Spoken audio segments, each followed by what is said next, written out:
Ask Jake. After I found my landlord's furry costumes, he asked me to join his pack. Should I laugh or freak out? I have nothing. Not us fixing our hair, because the last video we had the Lily Tino wigs on. This looks crazy. Hey guys, welcome to Normal Gays, where we take on insanity. I'm Brad Polumbo here with Clarkson Lawson. What's up, guys? We're going to be reacting to Jillian Michaels' body positive Jubilee debate this weekend, so join as a member because it's only for normies. I'm sorry, I've got to fix my hair. I look crazy. You look fine. Do I look the same? Yeah, unfortunately. It's because I just got a haircut. You guys have been enjoying our advice column videos where we read the woke advice columns and then we respond to the letter and the query and give them real advice, and then we roast the therapists for enabling Delulu and all that bull. So we've got another one today, and this one is also an Ask Jake column, though it's from a little bit ago. Our editor found it and sent it to me. And here's the headline. Ask Jake. After I found my landlord's furry costumes, he asked me to join his pack. Should I laugh or freak out? I have nothing. I have nothing. Imagine you're moving into an apartment. You're like looking through. Why is this associated with anything gay? I mean, it's definitely among furries. It's a kink. Well, not for everyone. For some people, it's just a pastime. I forgot that you're one of them.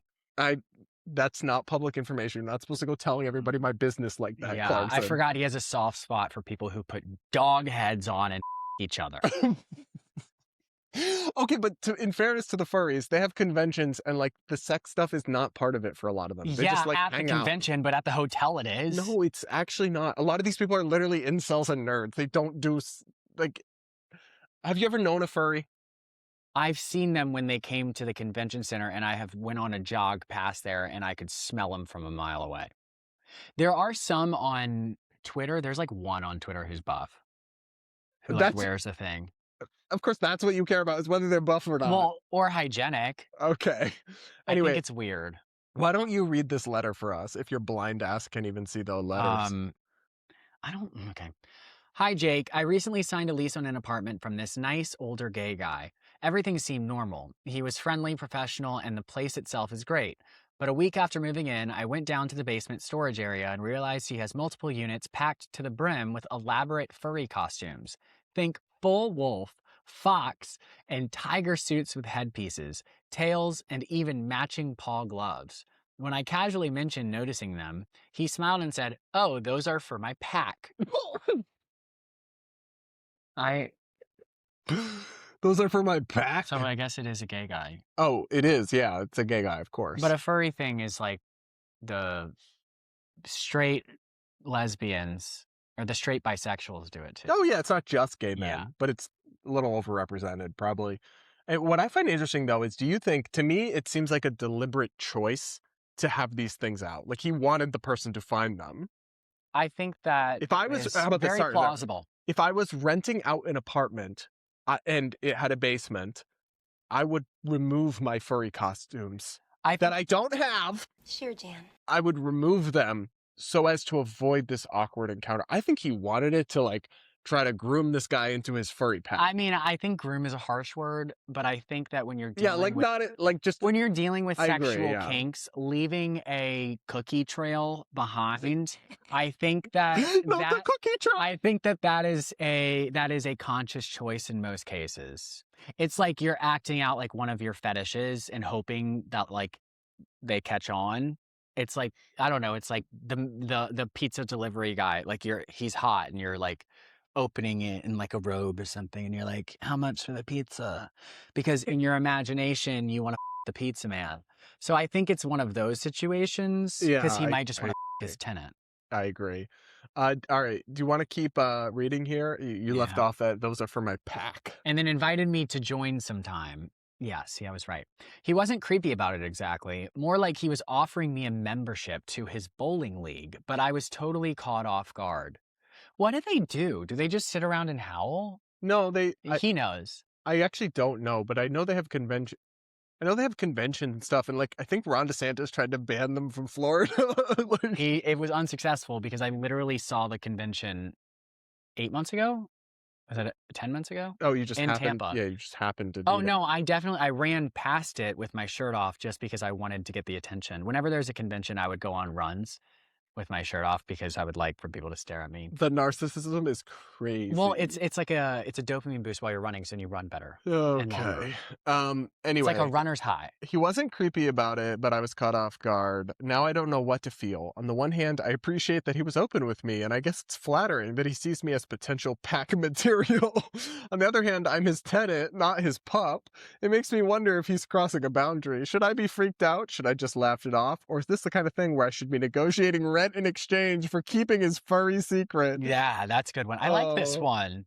I mean, I guess it's not that deep. It's just kind of funny. I would just like, if you're not interested, it's not that hard to just be like, no, thank you, and then ignore it. And then if he continues to like drop hints about it, then that's creepy and you should probably move. I think we have furries that subscribe to us. We do, and they get mad when we make fun of furries, but it's like... But, like, you can't expect us not to. You can't. If you've watched this channel at all, like, come on, you guys. You know what you do is weird. And also, we're all weird in different ways. So we still love y'all. But that's the thing that does frustrate me a little bit is people will laugh at us roasting all these bitches down, and then it will touch on one thing that they're sensitive about.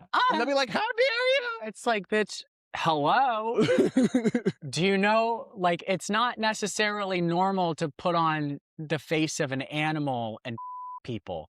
So the show is called Normal Gays. I don't know how furriness works in tandem with normal gays. I mean, I don't care if people are furries. Knock yourself out. Nobody cares. Obviously, we're not trying to write legislation to ban furries. We're not. But it's weird. Some people definitely are trying to write legislation. But I just feel like whenever on the internet, whenever we don't like something, we have to always like put this disclaimer that's like, it's okay if you do it. It's like, yeah, do it. But I think it's weird. I agree. You should have the freedom to do it. But I think though, in our like rising authoritarian moment, that's actually important to clarify. Okay, well, that's a fair rebuttal, but I still because I don't have the energy to clarify everything I say. I think furries are weird. I think there's nothing else is needed. There's nothing wrong with a little bit of creativity, mixing things up. Some people... When you're 8. Oh God. I mean, come on. Why am I like pretending I secretly have some I told you guys because you do. No, I just think it's funny for context. Whenever we talk about furries, he does this. So I think that he's got a secret kink that I just think it's more funny when we do. All right, so here's how the woke therapist, Jake Myers, responded to this one. And thank you to one of our normies who sent me his Instagram profile. I'm going to DM him. Oh my God. Dear for real confused. When you move into a new place, you expect to find quirks, creaky floors, a stubborn faucet, maybe a loud upstairs neighbor. You don't usually expect to discover a basement packed with full body fursuits. The furry community is a large, surprisingly diverse subculture. At its core, it's made up of people who create and inhabit anthropomorphic animal characters, sometimes just in art and online spaces, sometimes in elaborate costumes called fursuits. Each person has a fursona, their personal alter ego, like a wolf, fox, or dragon, that represents aspects of their personality. For many, it's a creative what in the chat GPT is this? Why is he explaining? I'm tired. Get to the point, well, Jake. I'll try to skip to this point. Why do people do this? Psychologically, it varies. I'm not interested in knowing why. He's like just giving us all the background. Do your thing, but I'm still going to think it's weird. Like, there's lots of reasons. Everybody's so obsessed with why people do things. I just think the things are weird or they're not. I don't know. Some enjoy imaginative play, like an extended form of cosplay. Some like the freedom of shedding their day-to-day persona and embodying something bolder or softer. For others, it can be erotic, blending role play, touch, and fantasy in a highly sensory way. And sometimes it's simply about belonging, having a pack of family. Okay, scientifically speaking, what senses are increased by putting a mask on? That doesn't make sense. If anything, that would make it less sensory because you can't fucking hear. Your whole body's covered and you're not touching things. Well, they usually just do the head. No, they do the fursuits are full body. Well, not like the erotic ones. Oh, I don't know. I wouldn't know about that. That pops up on my Twitter every once in a while. For me, as a furry, it's totally not erotic. For you as a furry? Oh, in the sense that... Oh, that's... No. In the sense that... No. You know what I mean? Like... Got him! Anyway, so here's where he gets to the actual letter. Oh, he's a lawyer now. Thank you for all the chat GPT for this. You read this. So let's place your landlord's reveal in that context. I get that you were shocked. You signed up for an apartment, not a backstage pass to a furry masquerade. Even if he wasn't being creepy, it was still a curveball, and your reaction, unsure if you should laugh, be flattered, or run, is completely normal. Boundaries matter, and he did cross one by blurring his role as a landlord with his role in the furry world. You don't owe him participation in his community just because you rent from him. That said, nothing here is illegal or inherently dangerous. It's a subculture, unusual to stumble upon in your landlord storage unit, sure, but not a threat. What matters is what you are comfortable with. If you want to keep your interactions strictly professional, you are entitled to do so. A simple "thanks, but I'm not interested" is enough. If he respects boundaries, that'll be the end of it. As for renegotiating rent, the idea of lower rent in exchange for silence may sound tempting, but it edges into blackmail territory. Wait, that wasn't a joke? You'd be using private knowledge of his life against him. Well, it's not really private. He left it in a whatever. Even if you meant it jokingly, it's not a healthy dynamic with your landlord. Better to pay rent cleanly and avoid entanglements that could complicate your housing situation. Yeah, no, Jake. He's taking this so seriously. I know. Ugh. This is the least chill dude ever. So while you don't need to be freaked out, you also don't need to join the pack.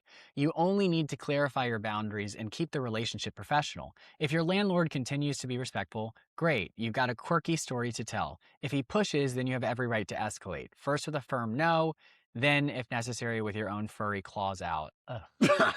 Come on. Also known as tenant protections on your side. Yeah, I mean, obviously, I actually don't really disagree with his response. I don't either. It's just like all it's like therapy talk. I know he could have responded in a single paragraph if he just ignored all the and said, "Isn't that what I said at the beginning?" Very briefly. He's totally using ChatGPT. I think it's so ChatGPT. The amount of M dashes in this, you guys. Okay, but I used to use M dashes all the time, and like in my actual writing career before ChatGPT was even a thing. I didn't even know they existed. Yeah, well, you didn't go to college. We know. I'm sorry, that's mean. Yeah, people are getting mad at you now. Oh. You saw the comments? I don't. No, I didn't. Yeah. Because I say that because that's one of your insecurities. They're like, why does he continuously poke the one thing that you told him was your insecurity? And I said, I don't know, because he's an ass. Piece of yeah. And apparently and he likes furries, so. But no, I literally said that at the beginning. It's just a one-time thing. No big deal. Laugh it off. If he starts like repeatedly harassing you about becoming a furry, that's like sexual harassment territory. Yeah, I mean, I don't think it's that big of a deal. It's really not, but it's just funny. If my landlord was a furry, I would have to crack a couple of jokes, like lightheartedly. Oh, you'd be unironically being like, "Do I get a discount if I join your pack?" No, I wouldn't. You would. What? You like the furry. And I do not. I would say a couple of jokes and like kind of give him for it, just because I think that's healthy and funny. But yeah, I don't think it's like a reason to like be weirded out unless he's like pushy. Yeah, and like if he's really like weirdly, and you can just tell when somebody's being like sexual and creepy, then I would probably say something. But I think at the end of the day, you'll be okay. And in this one case, I think we can say Jake didn't give terrible advice. Just you mean ChatGPT? Just very verbose. Yeah. You guys let us know what you think of this fascinating furry dilemma in the comments below. And if you're a furry, I'm sorry. I stand firm in my opinion on the practice of this. Still want your money.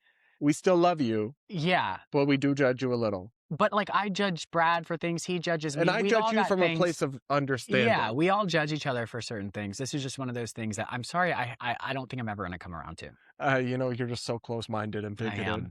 Furphobic. Yeah. You guys let us know what you think in the comments. Make sure to subscribe and do become a channel member now to support our content and unlock our upcoming roast of the fatties for members only this Sunday. Calling them fatties is mean. Call them what? Body positive activists. High calorie Because humans? here's the thing, when you say fatties, people think that we're just like picking on people because they're fat. No. We're picking on them because they are body positive activists because they deny who are trying science to and say reality, yes. that being fat is healthy. But when you call them fatties, people don't get that. They just think you're saying fatties. So I'm like, let's roast the body positive activists. So then people know that we have a moral line that is drawn. We don't just bully fat people. We bully fat people who say that being fat is healthy. That's, yes, true. That is obviously, but I just think fatty sounds fun. IQ. Okay. All right, guys. We'll be back with more real soon. Bye.